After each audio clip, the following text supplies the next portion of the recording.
Folic acid कहा जाता है। और इसका स्पेसिफिक, जैसे विटामिन B1 है एंटी बेरीबेरी, वैसे ही B9 है एंटी एनीमिक फैक्टर। ये क्या है? Anti anaemic factor. सोर्सेज अगर हम देखते हैं तो सेम सोर्सेज हैं प्लांट के और एनिमल के। लिवर है, किडनी है आपकी। उसी तरह से प्लांट के अगर सोर्सेज हम देखते हैं तो वेजिटेबल्स की रूट वगैरह, और वही आपकी फ्रेश फ्रूट्स वगैरह में।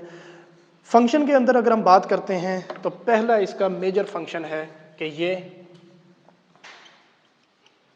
एक डिजीज़ है एनीमिया के अंदर, मेगैलोब्लास्टिक एनीमिया। ठीक है, एक क्या है जी? मेगैलोब्लास्टिक एनीमिया है। फोलिक एसिड विटामिन B9 उस मेगैलोब्लास्टिक एनीमिया को ट्रीट करने के लिए यूज़ होता है। ठीक है, मेगैलोब्लास्टिक एनीमिया को ट्रीट करने के लिए। एनीमिया की भी बहुत सी टाइप्स हैं। ठीक है, एक फोलिक एसिड डेफिशिएंसी एनीमिया जो कि मेगैलोब्लास्टिक एनीमिया है, ये उसको क्या कर रहा होता है? डिजीज़ को ट्रीट करता है। अच्छा, अब दूसरा इसका जो मेजर फंक्शन आ जाता है वो आपका वुमेन की हेल्थ से रिलेटेड है। किससे रिलेटेड है? वुमेन के हेल्थ के।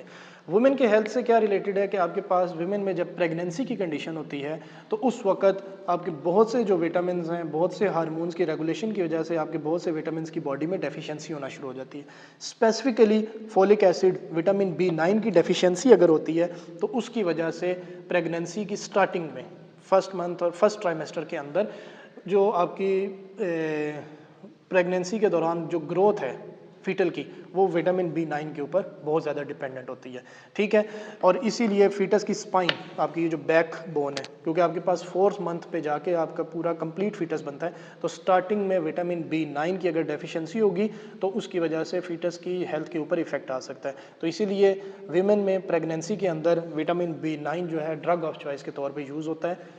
फर्स्ट ट्राइमेस्टर के अंदर B9 ज़रूर इस्तेमाल होता है। इसकी डेली डोज 5 mg जो इस्तेमाल हो रही होती है। ठीक है, इसके बाद तीसरा विटामिन B9 का फंक्शन है कैंसर की ट्रीटमेंट के अंदर, एडजंक्ट थेरेपी के अंदर। किसके अंदर? एडजंक्ट। एडजंक्ट से मुराद है कैंसर बहुत ही मूजी मर्ज है, उसके लिए बहुत स्पेसिफिकली मेडिसिन यूज़ हो रही हैं, लेकिन साथ में उस पेशेंट के एनीमिया ना हो, उसका जो बॉडी में ब्लड बन रहा है वो उसी तरह से बनता रहे, उसके लिए विटामिन B9 उसमें as an adjunct therapy use होता है B9 के हवाले से। ठीक है, अब अगर विटामिन B9 की डेफिशिएंसी हो जाती है, विटामिन B9 की डेफिशिएंसी होती है तो यही तीनों पॉइंट सबसे पहले लिख दें।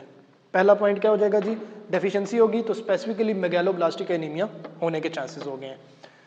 डेफिशिएंसी होगी प्रेगनेंसी के दौरान, फीटस की लाइफ थ्रेटन चलेगी। ठीक हो गया। कैंसर के हवाले से हम इतना वो नहीं कह सकते क्योंकि कैंसर की स्पेसिफिक ट्रीटमेंट में ये नहीं आता, ये एडजंक्ट थेरेपी में आता है। ठीक है।